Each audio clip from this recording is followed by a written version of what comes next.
For many of us, midterms are coming up, so I decided to make a video on my tips and tricks for studying. I'll be showing you how to stay organized and be prepared. Hope you enjoy! Sometimes it hits like a car crash, and it's too late to reverse.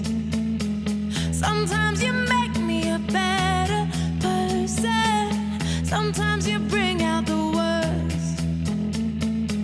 Sometimes we get on like fire. Hey guys, so I decided to make a midterm video. For most of us, midterms are coming up. Mine are actually on Wednesday. I decided to make a video because I'm a sophomore, so I took midterms last year and I took finals last year. This is just my opinion on how I stay organized and I'm prepared and ready for my midterms and how I study and everything. So I just decided that I'd share it with you guys. Now we will get on to the information. I wrote it all down.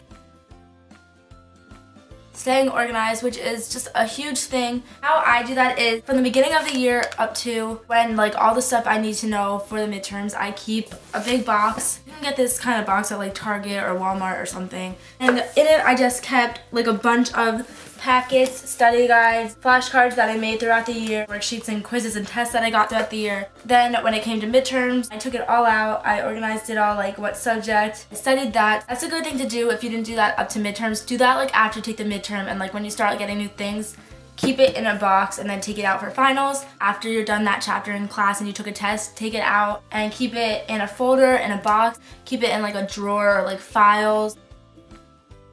The next thing I'm going to talk about is staying on track, and that's just kind of like being prepared, keeping a plan, basically planning out what you're going to do, when you're going to do it. If you guys get packets, because I know I get packets, just when you're gonna, like when they're due, making sure you do them on time. This is my Spanish packet. This whole packet was due for me on Monday. Some classes like it to be like, this section is due tomorrow, this section's due like the next day. I suggest getting a whiteboard. I write the subject and what I have to do. Write your subject and then write Section 1, due this day, and then check it off as you do it. That's how I stay on track and plan out everything. I really suggest investing in a whiteboard. I got this at Target. Some colorful markers are good. I just do my subject in this color, what I have to do in this color. The next thing I'm talking about is study tips. I know that it's like so hard to figure out how you like to study and which way works best for you. I'm going to tell you like how I like to study and what works for me. Maybe it will work for you as well. First thing that I already mentioned is flashcards. This works for a lot of people because you're writing it out and that really helps to memorize it, and then you're reading it. You don't need someone else to quiz you on it. It's just you and the flashcards. The next way of studying is through Quizlet. I'll link it below. It's a website and you can study any subject. You make it up yourself. There's like games and tests and mini quizzes that you can take with what you put in the information of. So say I was studying vocab, then you can put in a swage and then you can put in the definition and the synonyms.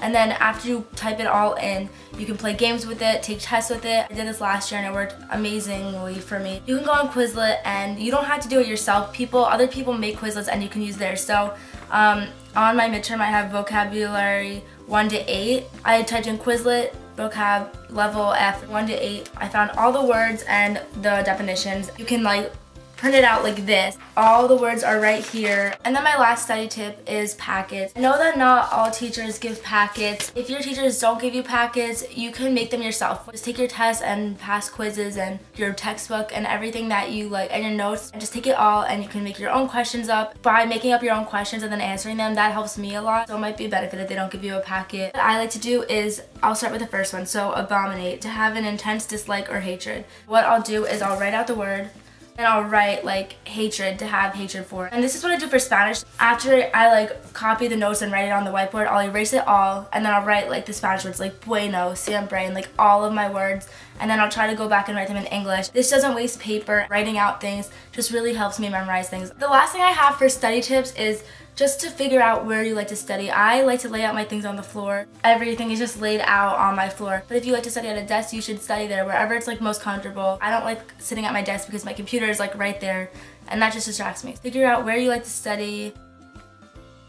Next I'm going to be talking about how to stay stress-free and be relaxed before taking the test, and also while studying. The first thing is just to start early when studying. Don't cram. That is going to make you so stressed out, and then you're going to feel panicked and like you don't have enough time to like absorb all the information. Some things that just keep me like from freaking out and getting in a panic is chewing gum. I know like right before I take a test, especially while studying, I love to chew gum while studying because I don't know, chewing gum really does work. Also, I like to play music. So you may have noticed that I changed what I'm wearing and everything, and the lighting might have gotten darker. I'm actually filming this a lot later, but I want to finish. I stopped at like listening to music, and I'm not really going to go into much more detail. It's really good just to get your mind off of everything and just listen to music. I like to put mine really loud. It really works for me. So that might be something that you want to try out before taking a huge test like the midterm. I know that like it's so hard to like study. I like to take breaks, so I have a few things that you can do to take breaks. So you want to set a specific time that you're going to take your break for. You should do half an hour to an hour. The first thing is watch TV. Watching TV is really good because most shows are half an hour long, so you watch one episode and then you go back to studying. Taking a walk, I know that I like to like get some air. Sometimes I'll go outside. Reading a book is not what I would like to do because I don't really like to read, but for some people that's just really relaxing. Sometimes like I'll read a magazine, so I guess it's kind of reading, and that just gets my mind off of everything. You can also work out, set a timer, do a half an hour of a workout. Running, that's what I like to do. When I'm really stressed out, I go for a run. Make sure you eat breakfast. I am not a breakfast person. I do not eat breakfast, but before taking big tests like my midterms or finals, I eat breakfast. Eat protein like eggs and milk because you want to be awake and not be worried about you being hungry, and then you're going to start focusing on that. Your stomach may start growling, so it's just really good to eat breakfast. Get a good night's sleep because you do not want to be tired. Those are just my 2 last tips, and I hope you guys enjoyed this video. Hopefully this helped you guys. You guys can leave me a comment of what you're going to try out of all these things I let you know about. Bye guys!